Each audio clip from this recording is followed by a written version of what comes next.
I learned work ethics from my mom. When I was growing up, she would tell me to go wash the dishes. And she would check those dishes after I washed them. And if it was not clean, she would have me do it over again. It may sound like, hey, this is pretty trivial. But what I learned there is do your chores right the first time. Because if you don't, you're going to have to do it again, and it's just wasting time. And even to this day, I always say if we do things right the first time around, we would get rid of waste and inefficiency. And I learned a lot from washing those dishes with my mom.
My mom is your typical Chamorro matriarch.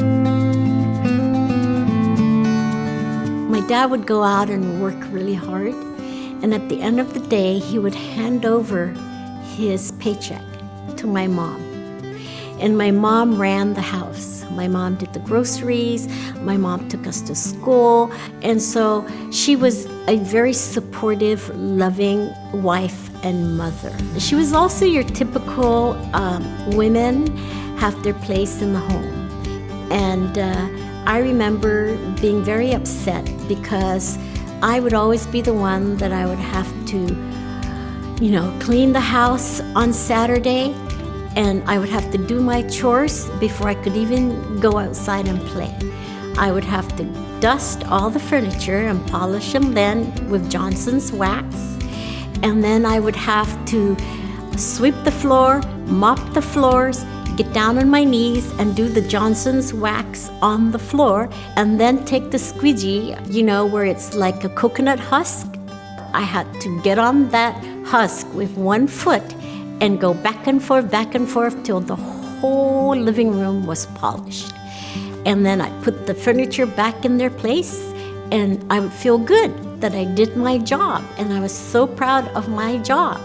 But my brothers would be outside playing, and they would come into the house, and they would track mud on my freshly buffered, squeegeed floor, and my parents wouldn't do anything about it. It's like, wow, that's not right.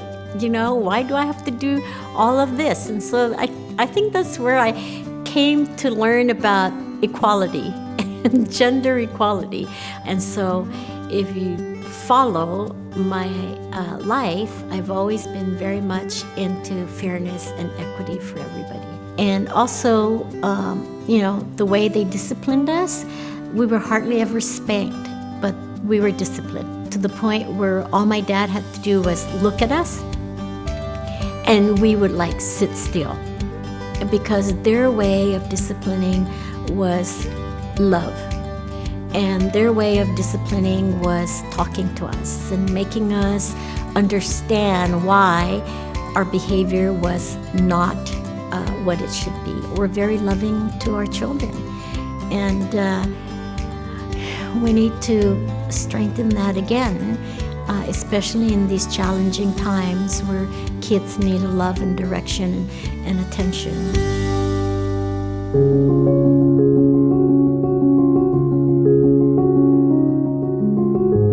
My dad was a self-made man. He grew up in a house of 5 kids. He was the oldest. And my dad was always very attentive to education. It was very important to him.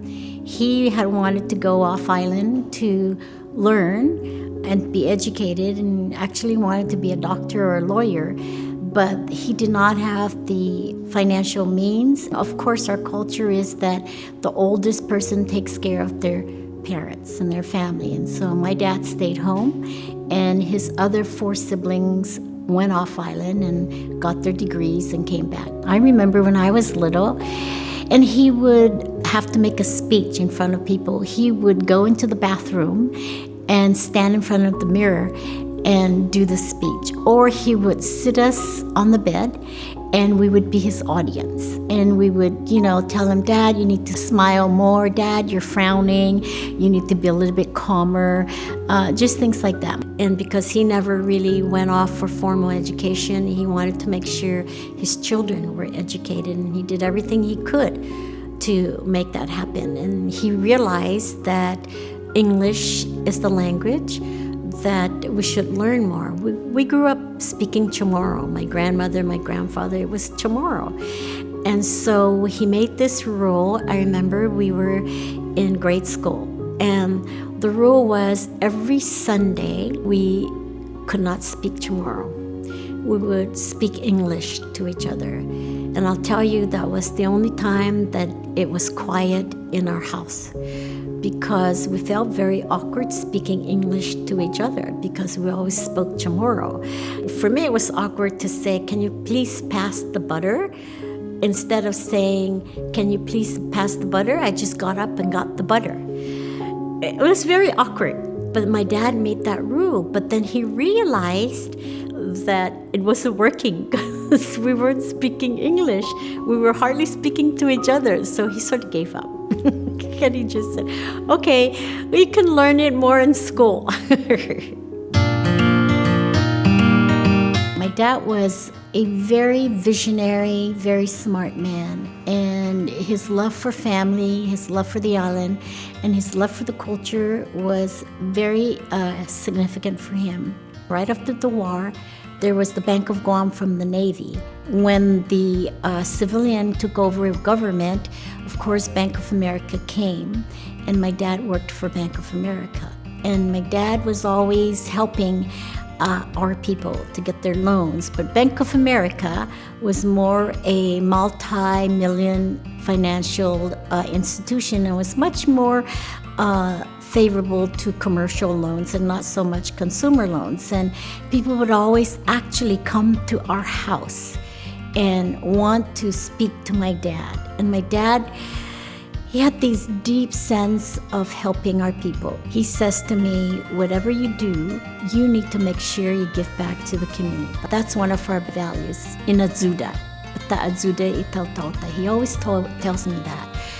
And so he would take risk on these loans for people that wanted to borrow money to send their kids off to school, or people that wanted to borrow money for their wedding or for christening or for their funerals. And these were the loans that Bank of America didn't really care about. And this was the driving force that made my dad quit a good job, risked all his wealth and all his life experience to go and stand up the Bank of Guam. And in the beginning, people were criticizing him, and they were saying, oh, it's never going to happen, it won't work.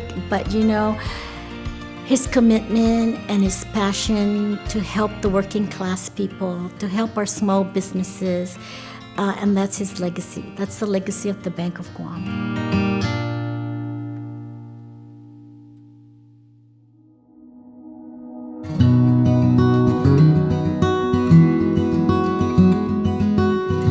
Journey in politics has always been since I was growing up.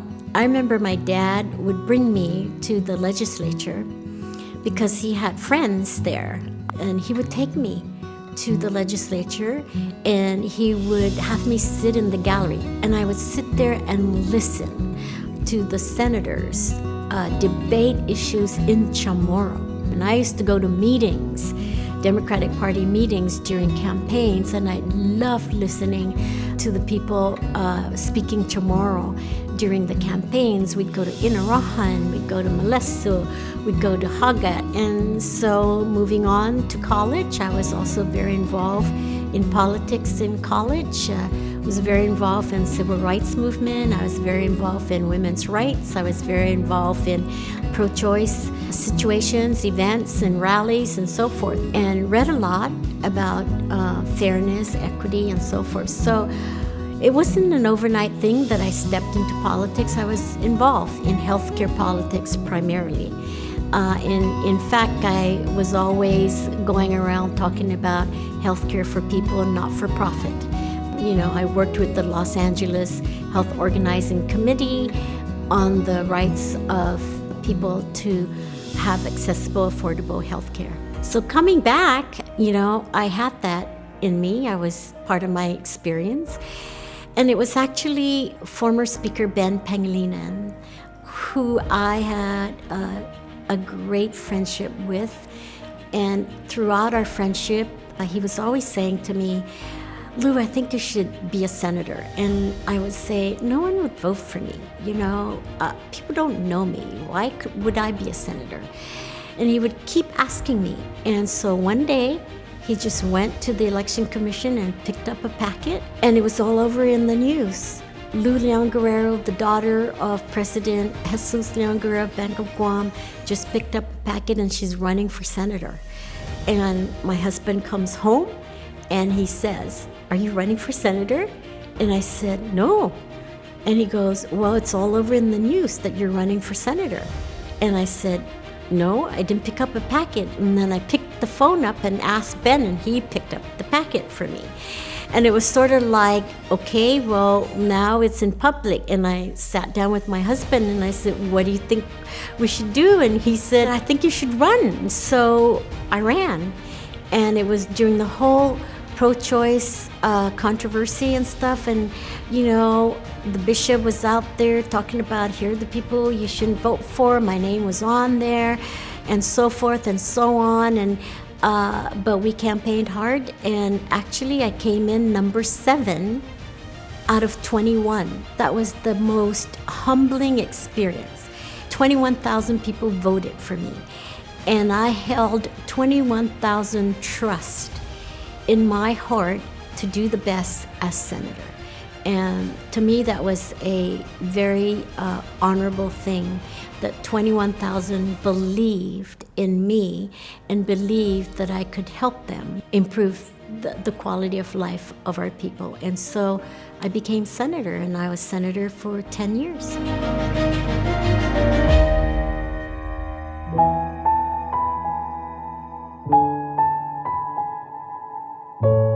When I came back with my family in 1980, and 10 years later, there was this bill that banned abortion on island. And I have always been a very pro-choice for women's rights, for women's health in my education in college. And not just that, but working to make sure that there is equality among all of us. And I was going to speak in a rally, and my dad called me up, and my dad said, "Baby, utunguhan agos fitmahon estina kosa lo hafa bidamuds and hafa unsangan na siguro na un respeto itautauta." And he basically said to me, whatever you say, don't say derogatory comments against the Archbishop, against the leaders of the Catholic Church, against the leaders of Guam. And that was a very strong opinion that he bestowed on me, and that stayed in my mind. And as you can see, my method of governing has never been negative. My method of governing has always been, what can we do to help each other? Throughout my campaigns and throughout my life, I've always respected people, even if I did not agree with them. And that's the kind of values I think we as Chamorro people have, right? Respect for each other.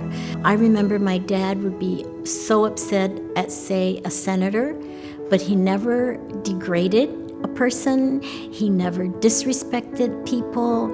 He was always saying to me, put yourself in the shoe of that other person and treat them the way you would want to be treated. And that's the value that I always say to my kids.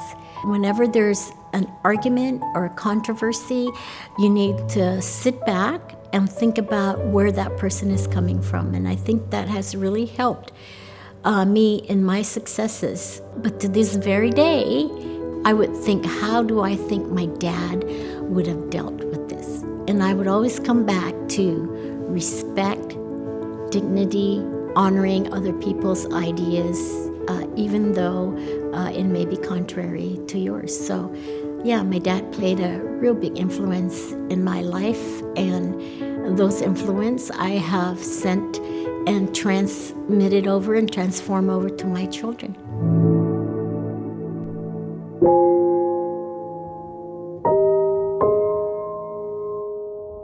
How I decided to become a nurse was when my brother Tony, who's the youngest, had a tonsillectomy at the old Guam Memorial Hospital, and I was there visiting him, and he was in a lot of pain, and the nurses would be right there, and they would give him ice cream and be with him, make him laugh and make him feel good. I thought, wow, I want to be that person. And that was when I decided I wanted to be a nurse. And I think at that time, I was maybe 11 or 12 years old. So I always wanted to do something in my healthcare because I felt that, helping the sick is the most rewarding thing a person can do in their lives. As governor, the hardest part for me was seeing our people die from COVID.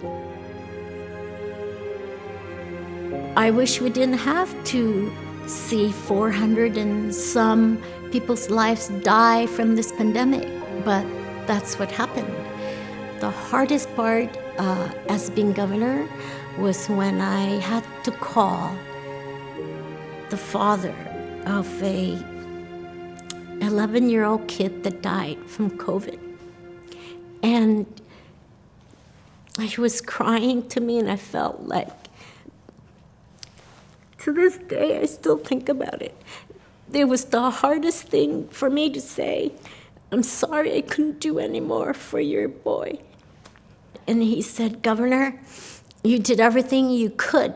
And that's why, I don't really care what people said about my decisions during the pandemic. But deep down in my gut and deep down in my knowledge as a nurse and guided with science and data, that what I did was the right thing for our people. And you've heard all the negative comments that were out there. And Josh would say, Governor, just shake it off. Shake it off. I'm supporting you. We're going to work with you. National Guard supported. Everybody came to the table and supported our mission to save people's lives. What got me through the whole difficulty is thinking people are depending on you.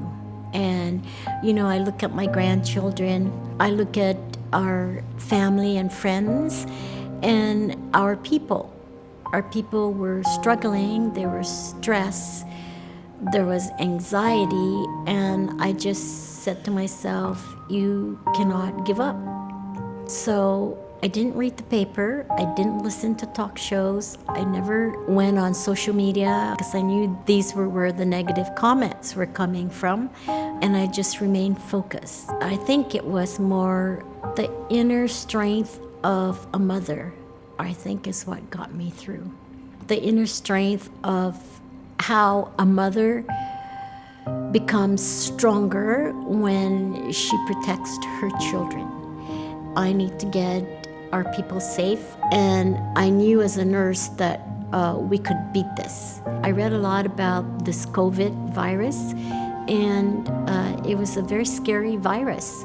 I said to myself, take it a step at a time and make your priorities and address them one by one and make sure you fully address them and back it by science and data. Every Tuesday at 2 o'clock in the morning, I would be in a conference call with the White House people, with experts like Dr. Fauci, the general that gave out the vaccines, the Secretary of Health and Human Services, CDC. All these experts were on a call with all of the governors of the states and territories, and they would guide us along and give us updates of what's happening.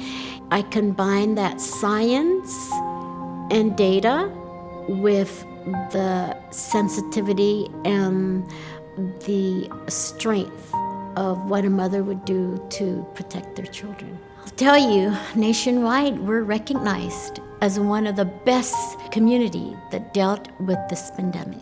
And I have to say, it was our team, it was the passion and the sensitivity of our people, in our very structured, organized, and methodical way of moving our people forward. And I thank the people of Guam for that.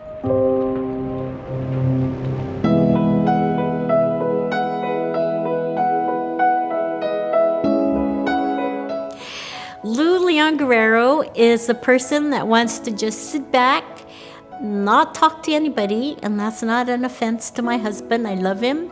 But, I just want to be in my own space. And I sit back, turn on the TV, and watch my favorite shows. And just not think at all about anything that requires a lot of energy. And that's my space.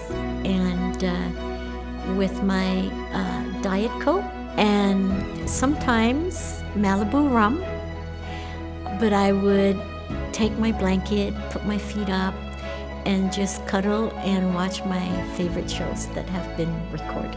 I walk every day, almost every day, with my very good friend, Dr. Bess, and I'd like to bake. Jeff is really the cook.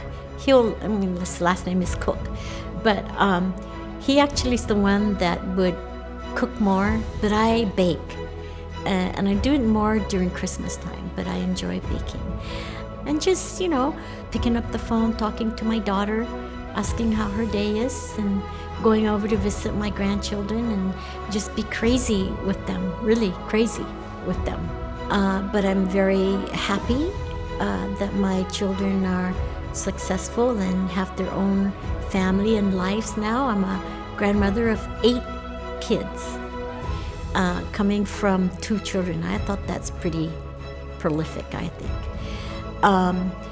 And so they are the ones that help support and stand me up in difficult times. Yeah. People always say, Governor, what do you want for Christmas? I would say world peace. And my gift, I think, to the world would be that I was given the opportunity to rise up and lead our people. That would be my gift. And my gift would be to say to our people that as a leader and as an official, we need to make sure we listen to our emotions, listen to our intelligence, and just say, hey, there isn't any problem that we can't solve. Once you understand the problem, there will always be resolution. Even if the resolution is you can't solve the problem, that's a resolution. So I guess I say to them, be calm, don't panic. There will always be options and ways to resolve the struggles of life.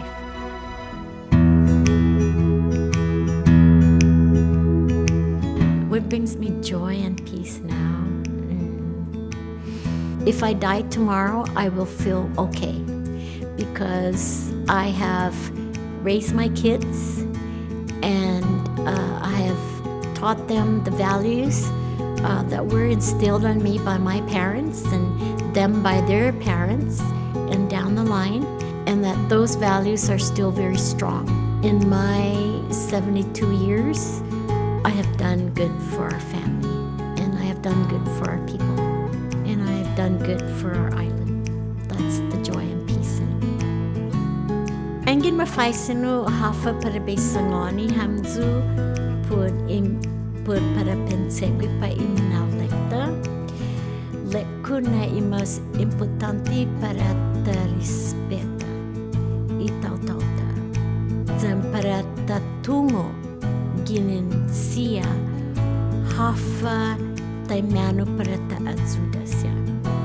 Za para te fandanya, za para te fan mas afa. Sa edziki mas i confiansi zan i minnet good perita to i tau engin mendanya hier za te fan afa. Edziki mas be sangani hamzu put i familian mizu i mangatsu mizu and todo kitsetsu mizu mala za te tsogusti put i minal leki tau za para tanan hatsa hulu mas i minal lekta para i famagoonta ni famagoon niya. Situs mas.